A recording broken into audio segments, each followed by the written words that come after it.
আসসালামু আলাইকুম। আশা করি সবাই ভালো আছেন। আজকে আরেকটা বাড়িতে চলে আসলাম তবলন লাগানোর জন্য। তবলন মানে হচ্ছে যে এইচডিবি, যেটাকে বাংলাদেশে বলা হয় এইচডিবি বক্স, এটাকে সৌদিতে বলা হয় তবলন। আজকে তবলনটা কীভাবে বসে সেটা দেখাবো আপনাদেরকে, আর ফ্লোর থেকে কত সেন্টি উপরে বসায় আর মিজানটা কীভাবে নিই সব কিছু দেখাবো আপনাদেরকে। তো আমরা কিন্তু যে তবলনটা আছে, যে তবলনটার কিন্তু ভিতরের দিকে কতটুকু কত সেন্টিমিটার যাবে আর লম্বাতে কত সেন্টি আছে পুরোটা হিসাব করে মেপে এটা তাবুকটা ভেঙে কমপ্লিট করে নিয়েছি। তা এখন মনে হয় নিচের দিক থেকে আমরা টোটাল 8 তাবুক উপরে দিয়েছি। 8 নাম্বার তাবুক কিন্তু ভাঙি নাই, 9 নাম্বার তাবুক থেকে ভাঙা শুরু করছি। তো 8 নাম্বার তাবুকের উপরে বসছে তবলনটা। তো তবলনটা কিন্তু দুই সাইডে আমরা খালতা মেরে নিয়েছি, যেটাকে বাংলাদেশে বলা হয় মশলা, এখানে বলা হয় খালতা। তো আমরা তাবুকের দুই সাইডে কিন্তু খালতা লাগাই নিয়েছি। দেখেন পিছনের সাইডে কিন্তু হালকা দিছি, নিচের সাইডে উপর সাইডে কিন্তু দিই নাই।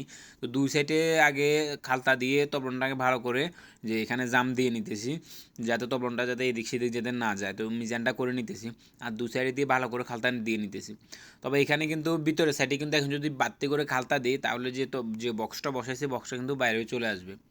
তো সেই জন্য আমরা যে ভিতরের সাইডে কিন্তু খালতা দিই নাই, ভিতরের সাইডে এমনিতে খালি রাখছি। উপরের সাইডে দিয়ে যে ভিতরে খালতা দেওয়ার জন্য যে খালি খালি জায়গা রাখছি, যাতে ভিতরের সাইডটা যাতে পরবর্তীতে ফুল করে দিতে পারে।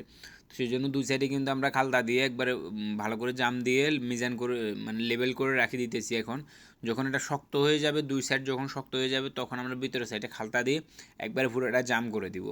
তো দেখেন নিচের সাইডে দিয়ে আমরা কিন্তু একটা ভাঙা রাখছি। দেখেন এই ভাঙাটা দিয়ে কিন্তু কেবল আসবে, যে শরিকা থেকে যে কেবল বাইরের সাইডে তবলন বসবে, তবলন থেকে যে সৌদি যে কেবলটা আছে এই কেবলটা আসা যে তবলনটার ভিতরে নিচের সাইড দিয়ে ঢুকবে। আর উপরে দেখেন অনেকগুলা হোজ, সেই জন্য যে উপরে যে গাঁথাটা আছে, যে কাবার যেটা লাগানো থাকে স্টিলের, তো ওইটা কিন্তু আমরা খুলে ফেলে দিছি। নিচেরটাও ফেলে দিছি, উপরটাও ফেলে দিছি, কারণ নিচে দিয়ে মনে হচ্ছে কেবলটার জায়গাটা কিন্তু সোজা নাই। তো কেবলটার জায়গাটা পুরোটা খালি রাখছি, বা যে সাইড দিয়ে ঢুকে, তো আমরা আমাদের যে সুবিধা মতো যে ভিতরের সাইডটা আমরা করে রাখবো। আর উপরের সাইডেও কিন্তু আমরা যে স্ট্যান্ডটা আছে উপরের স্ট্যান্ডটা ফালা দিছি, যাতে সবগুলো ফাইভ যাতে ভিতরে ঢুকতে পারে, কারণ এখানে অনেকগুলো ফাইভ আছে। তো সেই হিসাবে উপরে পুরো স্ট্যান্ডটাই ফালা দিছি। এটা কোনো কাজের না, এটা কোনো কাজেই লাগে না।